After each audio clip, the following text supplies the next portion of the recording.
All right. Just want to share a couple of things with you real quick, and then I'm gonna get on out of here. All right. I want to talk about God's mercy extending to all people. Because in Genesis 20 with Abraham and Abimelech, uh, Abimelech didn't have no relationship with God at all, but he had took Abraham's wife Sarah, and out of God's mercy, God said, you know what? You need to release Abraham's wife.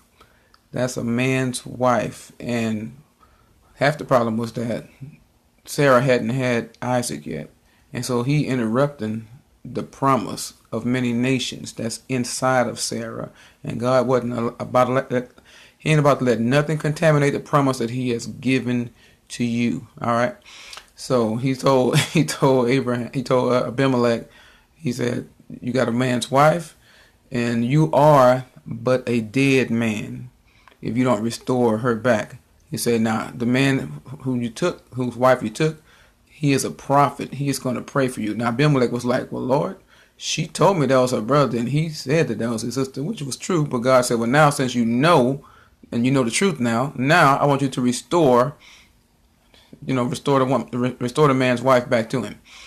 And so he prayed for him, and so he prayed for Abimelech, and he prayed for his wife, and he prayed for his maidservants, because God had shut up all their wombs, because you messing with the womb of many nations, so God shut up all their wombs, which makes plenty of sense.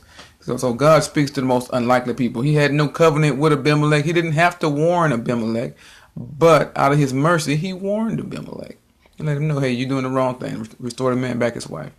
And so I actually got a real life story about how God chooses the most unlikely people to give revelations to. Like now, I had a kid in my classroom, and he was probably he's one of my worst, probably the baddest kid in the class. He was bad, and we had just had an accident happen where something had took place on the news, and this little boy told me, he said, the bad boy, he told me, he said, I had this dream and I can't get it out of my head. And I said, well, tell me about the dream, man. So he told me that he seen this little boy in the back seat, and he was looking over the back seat, looking at his mama doing about 100 miles an hour, and he said all of a sudden the car flipped, and the car was laying on top of the little boy. And he said all of a sudden they had some stairs going up to heaven, and Jesus took the little boy and walked him upstairs. And he said halfway up the stairs, Jesus looked at the little boy, and Jesus told the little boy, he said, you want to stay here or you want to go with me? And the little boy said, I want to go with you. And now this is all in a dream. Now the bad boy telling me this dream. He said, little boy said, I want to go with you, Jesus. And said the little boy went up the stairs with Jesus.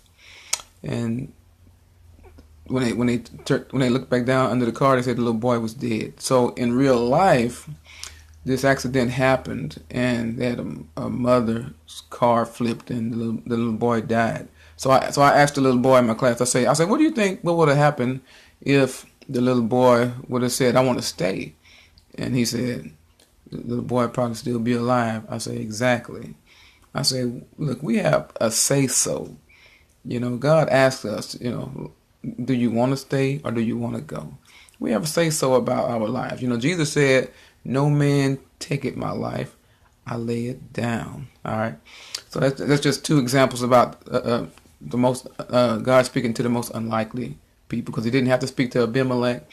And like I say, I never would have thought he would be speaking to that little boy in my class, but God showed me. He taught me a lesson that day. God speak to who he want to speak to. Mm-hmm. So anyway, that's all I have for you guys tonight. God bless y'all. You have a good night. All right, bye-bye.